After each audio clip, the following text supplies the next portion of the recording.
Good morning, my pirates and mermaids, and welcome to day 5 of our sew along. Today we start working on the skirt. We're going to be gathering the skirt and adding it to the bodice, and tomorrow we finish the sew along sewing part, and then on the last day we'll be announcing the winners.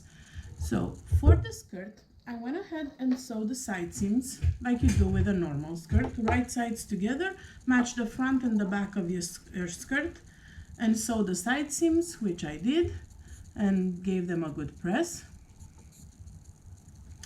on both side seams.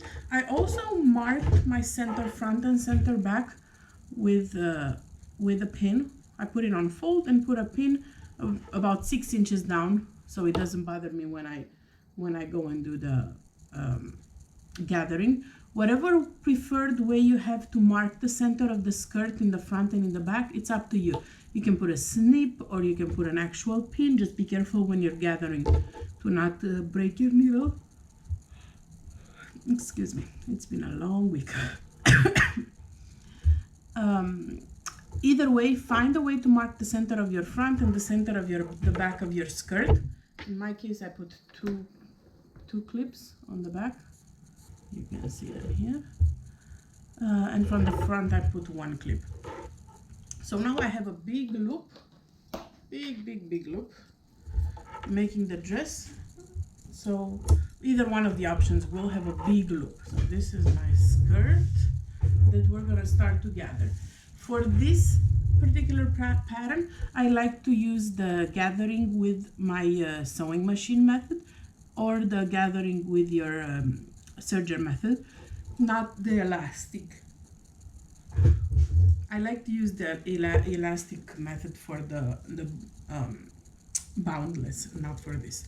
So I'm gonna try to move the camera to my sewing machine and show you how I gather with 2 stitches.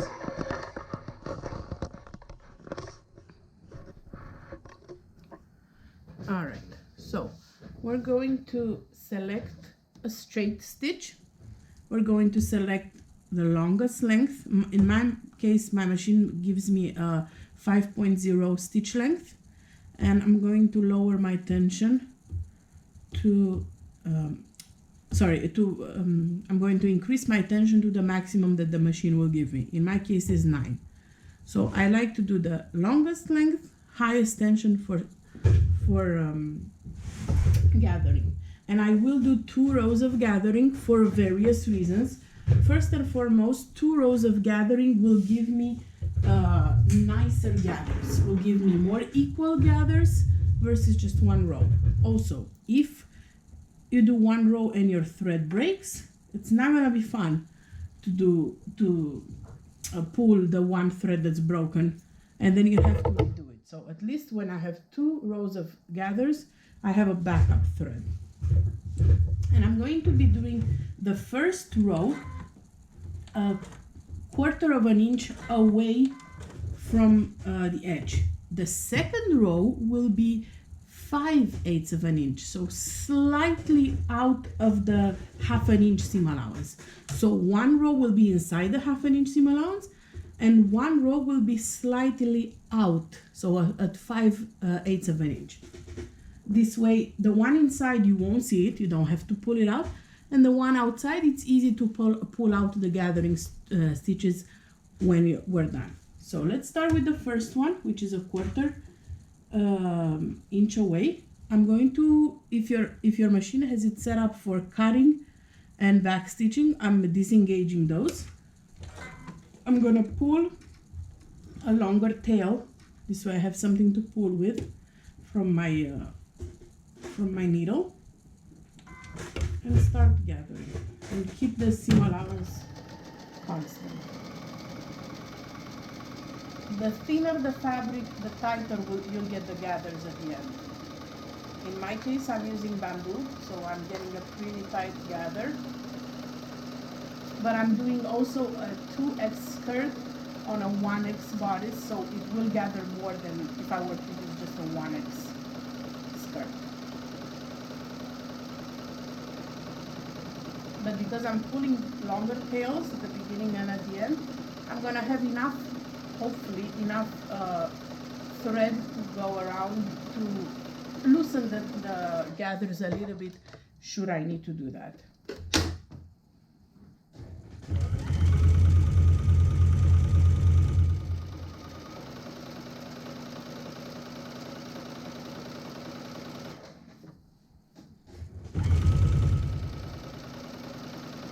If you find that by luck, between the fabric choice, the machine setting, and the size you're doing, by a chance of miracle, you'll find that your first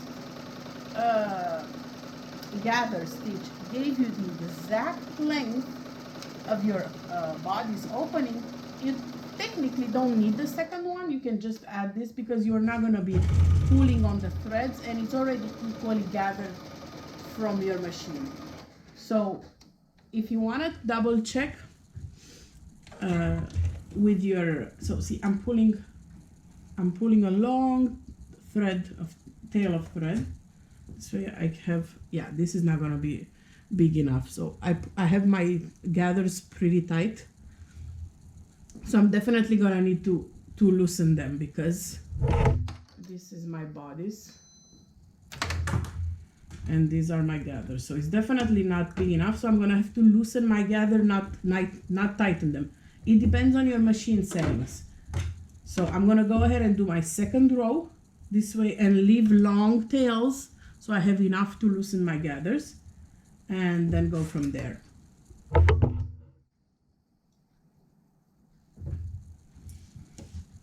Maybe I'll even decrease the tension, but probably not, because I left long enough tails to have plenty of room.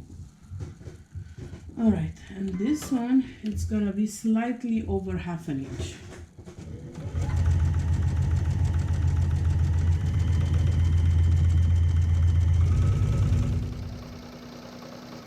And it's gonna be parallel to the first one. This is the one we're gonna pull out after we attach the skirt.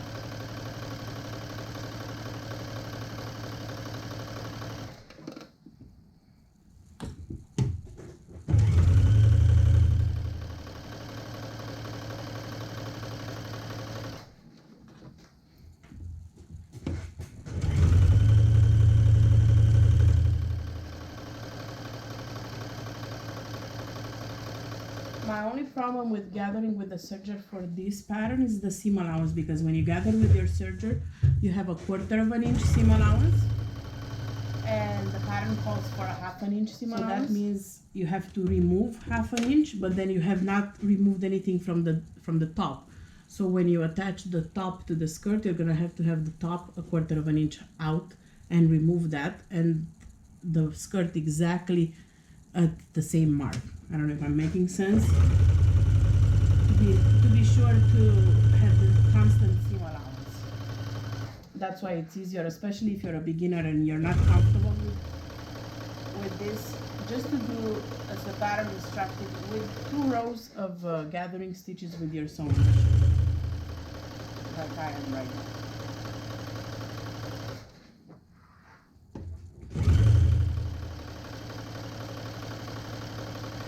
Alright, so now you're going to want to leave again a long tail.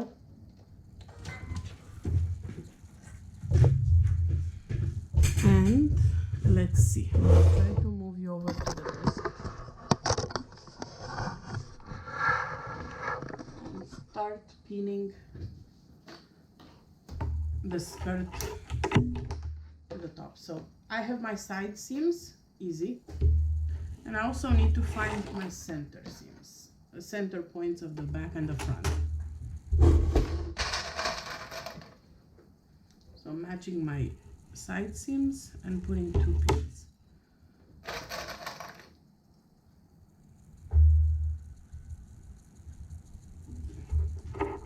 Or the sides, I don't need them because I see the seam. Alright, so now I'm taking my skirt and I make sure, see here I have 2 pins, so that means it's the back. I'm gonna flip it upside like this. So now I have my center and I'm gonna match it right here. But before I do so, I'm gonna eyeball the opening of the skirt here. This is my side seam that is gonna go somewhere around here. I'm just gonna release a little bit of the gather because it is too tightly gathered. Make sure when you release it that you keep even gathers, because you don't want it all gathered here and flat here. It will not look pretty. I'm just running my hand gently over it and releasing some of the gathers. Alright, this is my side seams. So I'm matching this side with the side of the top. And I'm still gonna be working on my gathers after.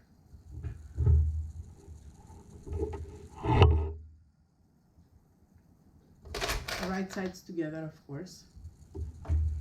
And then for the back, I know my center back is here. So I'm gonna release the gathers in this area a little bit and match it. And because I'm using clips, I can work with the gathers even if it's clipped, because it goes in between those teeth. Alright, so this will be my front. So now I'm turning it like so, and I'm going to match and pin in place the top with the skirt, matching the raw edges and making sure my gathers are even throughout. Okay. So now I'm pinning. I like to use quite a few pins for this step.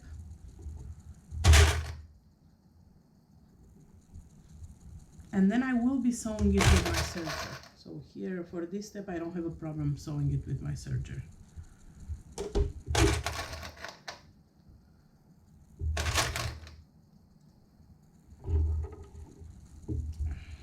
Let's move on to the other half. And see, look, here is very gathered. Here is not gathered at all. So I'm gonna start moving some of the gathers from the center towards the side so they're more even and looking better. Much better already. There you go.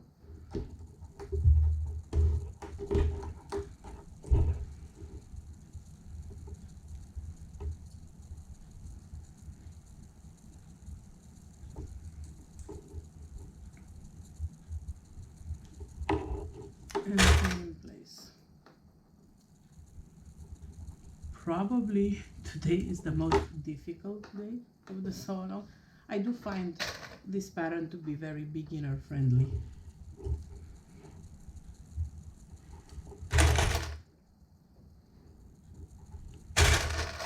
But it's one of those patterns that I actually love to wear too. Alright, and now I'm moving to the back and I'm doing the same thing. I'll start with this side and push my gathers because it's too tight.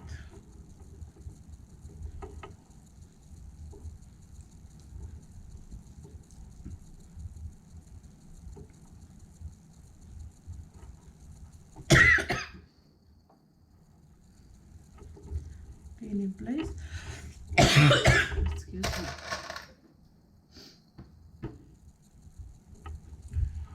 You can tell the kids have started school, right?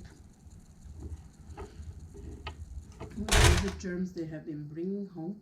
It is so funny how they bring me the germs from school, but they're fine, which I'm happy, don't get me wrong, I'm happy they're fine. I'd rather be the one that's sick, but as soon as school starts, or maybe because I do spend a lot of time at school, but I'm sorry, I'm so much more prone to their germs than they are. All right, so last one. Let me see what happened here. Be very gentle with your seams, when you push this. If you find that something is blocked, double check what happened. See, there's a little knot here. Let me cut that off. See, another reason why I like my 2 rows of stitching.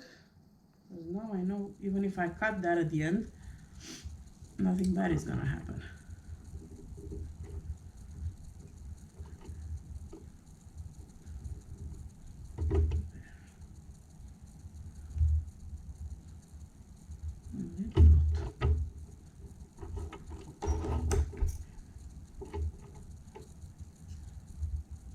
Alright, so once you've matched your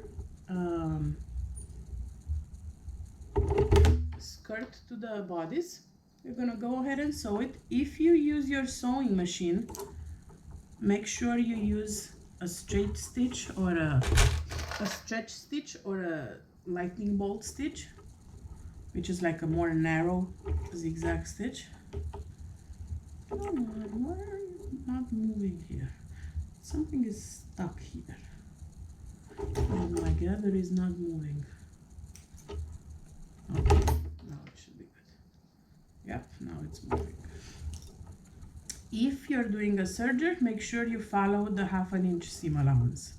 And I will be doing this with my serger. There you go, you got me all upset.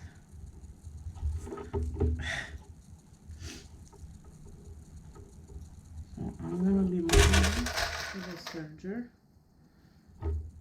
to finish attaching the skirt. And we are done for today. Once you've finished, make sure you post a picture of your progress in the day 5 photo of the sew along album. And tomorrow we'll be hemming the skirt and hemming the sleeves. If you've done the sleeve option, if you've done the tank, you have to just hem the sleeve. So this is the skirt pinned together. Go ahead and give it a good stitch around. Remove your